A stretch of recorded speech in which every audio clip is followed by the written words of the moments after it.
Assalamualaikum warahmatullahi wabarakatuh. Halo semuanya. Pada video kali ini, saya akan menjelaskan bagaimana caranya menganalisis butir soal, yakni analisis validitas, analisis reliabilitas, analisis tingkat kesukaran, daya pembeda. Yang pertama, kita akan menganalisis validitas. Di sini saya sudah punya 10 responden dengan 10 soal yang sudah saya masukkan ke dalam aplikasi EXO. Kalau sudah dijumlahkan, siswa yang menjawab dengan benar dan total dari responden ini sendiri, pertama-tama kita akan memasukkan airtable. Airtable yang digunakan adalah 0,361.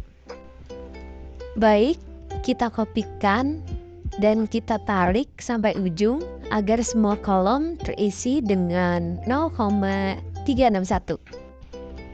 Selanjutnya kita akan menghitung R hitung. R hitung ini kita menggunakan sama dengan Corel. Corel kita masukkan soal 1 sampai dengan soal 10.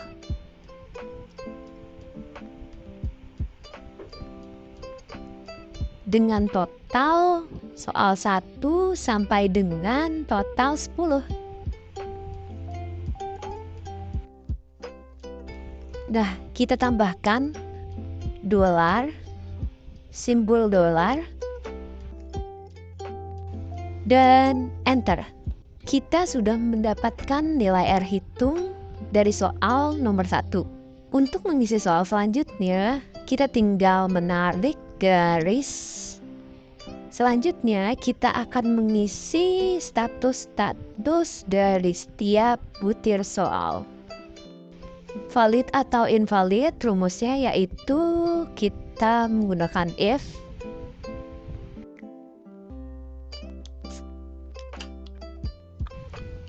kita masukkan R hitung soal nomor 1,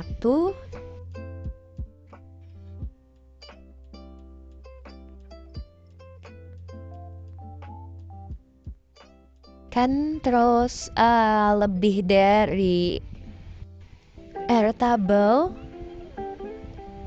koma, invalid, atau valid, kurung tutup. Kita enter. Nah, soal nomor 1 itu berstatus valid. Untuk mengisi semua kolomnya, seperti biasa, kita akan menarik garis dari ujung soal nomor 1 ke ujung soal nomor 10 untuk mendapatkan status dari setiap butir soal. Jumlah soal yang valid pada 10 soal ini berjumlah 7 soal, dan soal invalid berjumlah 3 soal. Baik, selanjutnya kita akan menghitung bagaimana cara menghitung reliabilitas tiap butir soal. Yang pertama, kita membutuhkan N. N adalah jumlah dari 10 responden. Lalu N-1. N-1 ini berarti jumlah responden dikurang 1 sama dengan 9. Lalu kita akan menghitung P. P ini jumlah siswa yang menjawab dengan benar dibagi dengan jumlah responden sama dengan jumlah siswa yang menjawab dengan benar di nomor 1 dibagi dengan jumlah responden, yakni 10. Lalu kita sudah mendapatkan 0,9. Nilai P 0,9 pada soal nomor 1 ini kita tarik. Nah, kita sudah mendapatkan 10 nilai P dari setiap soal. Yang kedua, kita menghitung Q. Q ini 1 dikurang nilai P, 1 dikurang 0,9, 0,1 ini kita tarik lagi sampai ke ujung. Baik, kita sudah mendapatkan nilai P. Selanjutnya kita akan menghitung nilai P dikali Q sama dengan 0,9 dikali 0,1 hasilnya 0,09. Kita tarik lagi sampai ujung agar mendapatkan hasil dari P tiap putar soal. Soalnya kita akan menghitung SPQ. S itu adalah sum dari P dan Q, sum dari P dikali Q sama dengan sum nilai P yang ini dikali kita blok, lalu kita kasih kurung tutup, dikasih enter. Selanjutnya varian skor, kita menggunakan rumus var, lalu kita blok nilai total dari soal responden 1 sampai 10 ya, lalu kita beri kurung tutup dan enter. Selanjutnya KR20 ini cukup panjang rumusnya. Rumusnya adalah sama dengan nilai N. Nilai N ini dibagi dengan nilai N min 1 kurung tutup dikali dengan nilai varian skor dikurangi SPQ sum dari P dikali Q dibagi dengan varian skor dan kurung tutup. Sekarang kita sudah mendapatkan nilai dari KR20.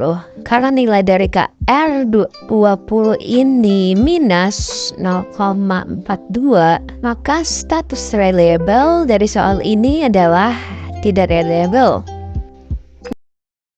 Akan menghitung tingkat kesukaran dari setiap butir soal. Nah, caranya ini sangat mudah. Kita menggunakan rumus sama dengan jumlah siswa yang jawab dengan benar. Di soal nomor 1 dibagi dengan jumlah responden. Nah, kita kan sudah mendapatkan nilainya.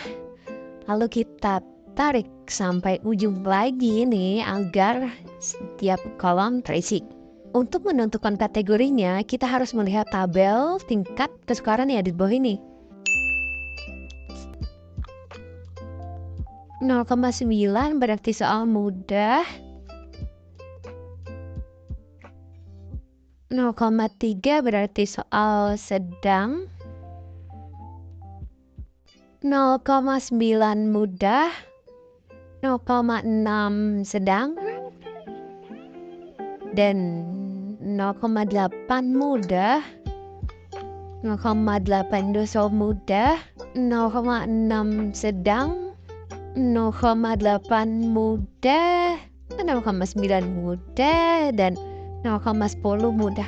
Selanjutnya kita akan analisis daya pembeda dari setiap soal. Langkah pertama yang harus kita lakukan adalah mengurutkan skor dari yang terbesar sampai yang terkecil. Ini agar kita mendapatkan kelompok atas dan kelompok bawah. Kita blok lalu kita pilih. Kita akan blok, terus pilih short dan filter, kita short dari Z to A.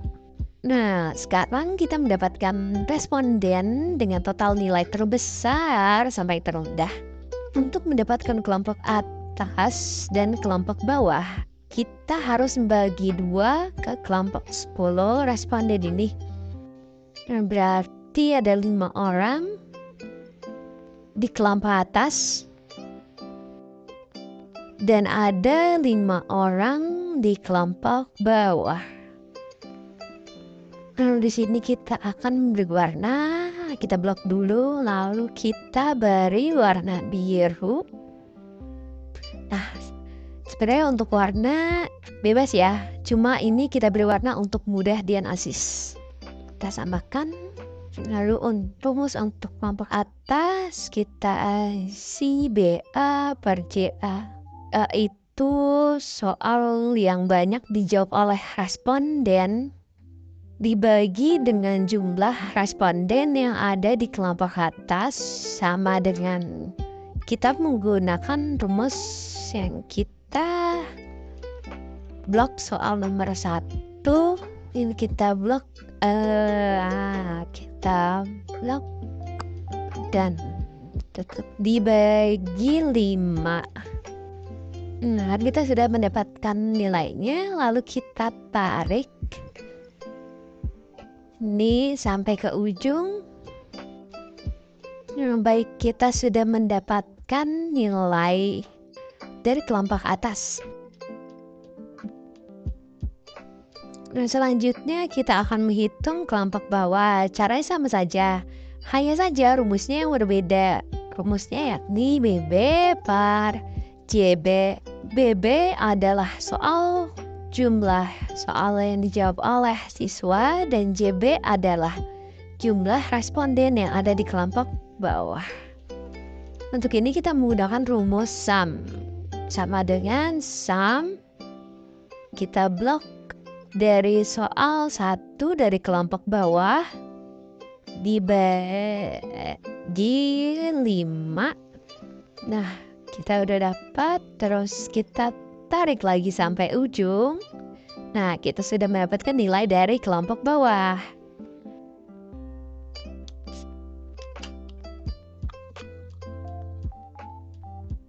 Selanjutnya kita akan menghitung daya beda dari setiap butir soal. Caranya sangat mudah, yakni tinggal mengurangi jumlah dari kelompok atas setiap soal dengan jumlah kelompok ke bawah. 1 dikurangi 0,8. Lalu kita tarik lagi ya sampai ujung agar mendapatkan hasilnya. Nah, ini dia hasilnya dari kita sudah mendapatkan hasil dari daya pembeda. Lalu setelah ini kita akan menentukan kategori dari setiap butir soal. Kita akan melihat tabel yang ada di samping ini. 0,00 sampai 19 itu jelek, 0,20 sampai 0,39 itu cukup, dan seterusnya. Atau hasil 0,2 berarti termasuk ke dalam soal yang cukup. Ini